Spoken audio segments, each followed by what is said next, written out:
കൊച്ചിയിൽ നിന്ന് സെയ്ഫുനിസ അലിയാറാണ് എറണാകുളത്തെയും മധ്യ കേരളത്തിലെയും വിവരങ്ങൾ നൽകാൻ നമുക്കൊപ്പമുള്ളത്. എറണാകുളം ജില്ലയിലും കനത്ത മഴയുടെ സാഹചര്യമാണ്. മലയോര മേഖലകളിലും കൊച്ചി നഗരത്തിലും ഉൾപ്പെടെ ഇപ്പോഴും ശക്തമായ മഴ പെയ്യുകയാണ്. കോതമംഗലം കുട്ടമ്പുഴ പഞ്ചായത്തിലെ മണികണ്ഠൻ ചാൽ ചപ്പാത്ത് വെള്ളത്തിനടിയിലായി. ആളുകളെ വഞ്ചിയിൽ മറുകരയിലേക്ക് എത്തിക്കുകയാണ്. മൂവാറ്റുപുഴ വടക്കേക്കടവിൽ ഒഴുക്കിൽപ്പെട്ട് യുവാവിനെ കാണാതായിരിക്കുന്നു. നായരമ്പലം വെള്ളിയാത്തം പറമ്പ് കടൽക്ഷോഭം രൂക്ഷമാണ്. വീടുകളിലേക്ക് വെള്ളം കയറുകയാണ്. സെയ്ഫുനിസ, ഇപ്പോൾ എറണാകുളത്തെ മഴ സാഹചര്യം ഇങ്ങനെയൊക്കെയാണ്. നമുക്കറിയാം, എറണാകുളത്ത് മാത്രമല്ല മധ്യ കേരളത്തിൽ പൊതുവായി ഉണ്ടാകുന്ന ഒരു പ്രതിഭാസം എന്ന് പറയുന്നത്, ഒരു ചെറിയ മഴ പെയ്താൽ പോലും കൊച്ചി നഗരത്തിൽ ഉൾപ്പെടെ വെള്ളക്കെട്ട് ഉണ്ടാകുന്നുണ്ട്. തൃശ്ശൂരിൽ വെള്ളക്കെട്ട് ഉണ്ടാകുന്ന സാഹചര്യങ്ങൾ ഉണ്ട്. ഇപ്പോൾ ഈ കൊച്ചിയിൽ ഇന്നെല്ലാം ഞാനെല്ലാം ഓഫീസിലേക്ക് വരുമ്പോഴെല്ലാം കാര്യമായ വെള്ളക്കെട്ടൊന്നും കണ്ടിരുന്നില്ല. മഴക്കാല പൂർവ്വ ശുചീകരണം കൃത്യമായി നടന്നു എന്നാണോ അതിലൂടെ മനസ്സിലാക്കേണ്ടത്?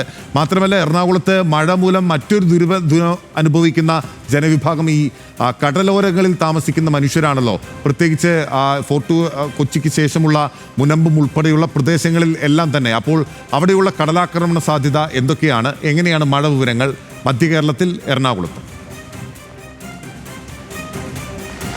ബിനിൽ, റെഡ് അലേർട്ട് പ്രഖ്യാപിച്ചെങ്കിലും ഇന്നലെ രാത്രി മുതൽ എറണാകുളം ജില്ലയിലെ ഒരു അവസ്ഥ എന്ന് പറയുന്നത് ശക്തമായ മഴ നഗരഭാഗങ്ങളിൽ ഉണ്ടായിരുന്നില്ല.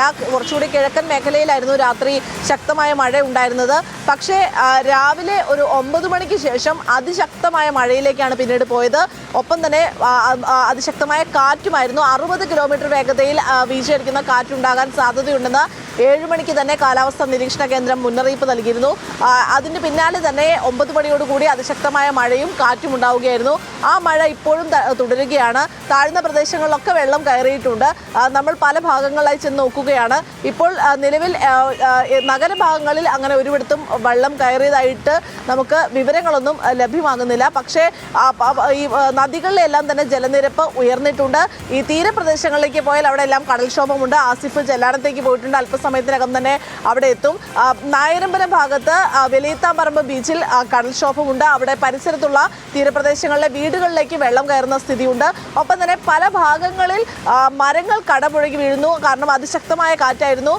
നെട്ടൂരിലും പറവൂരിലും ഒക്കെ മരങ്ങൾ കടപുഴകി വീണു. പറവൂരിൽ പലയിടങ്ങളിലും വൈദ്യുതി നിലച്ചിരിക്കുകയാണ്. 10ഓളം മരങ്ങളാണ് ഇന്നലെയും ഇന്നുമായി ഇവിടെ റോഡുകളിലേക്ക് അടക്കം വീണത്. വൈദ്യുതി പോസ്റ്റുകളും ലൈനുകളും അടക്കം തകരാറിലാകുന്ന അവസ്ഥയും ഉണ്ടായിട്ടുണ്ട്.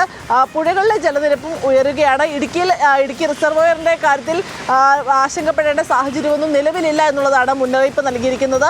പക്ഷേ പല നദികളിലും തന്നെ ജലനിരപ്പ് ഉയർന്നിട്ടുണ്ട്. അതുകൊണ്ട് തന്നെ സമീപത്ത് താമസിക്കുന്നവരോടൊക്കെ തന്നെ ജാഗ്രതാ നിർദ്ദേശം നേരത്തെ തന്നെ ജില്ലാ ഭരണകൂടം നൽകുകയും ചെയ്തിട്ടുണ്ട്. ഇന്ന് വിദ്യാഭ്യാസ സ്ഥാപനങ്ങൾക്കും അംഗനവാടികൾക്കും ഉൾപ്പെടെ അവധി പ്രഖ്യാപിച്ചിരിക്കുകയാണ്. നമുക്കറിയാം, നഗരഭാഗത്തേക്ക്, എറണാകുളത്തിൻ്റെ നഗരഭാഗത്തേക്ക്, ആലപ്പുഴ ഭാഗത്തേക്കൊക്കെ വരുമ്പോൾ സമതല പ്രദേശമാണ്. വെള്ളം മഴ പെയ്താൽ പെട്ടെന്ന് തന്നെ വെള്ളക്കെട്ട് ഉണ്ടാകുന്ന ഒരു ഭാഗം കൂടിയാണ്. അതുകൊണ്ട് തന്നെ വെള്ളക്കെട്ട് ഭീഷണിയിലാണ് പല ഭാഗങ്ങളും ഉള്ളത്.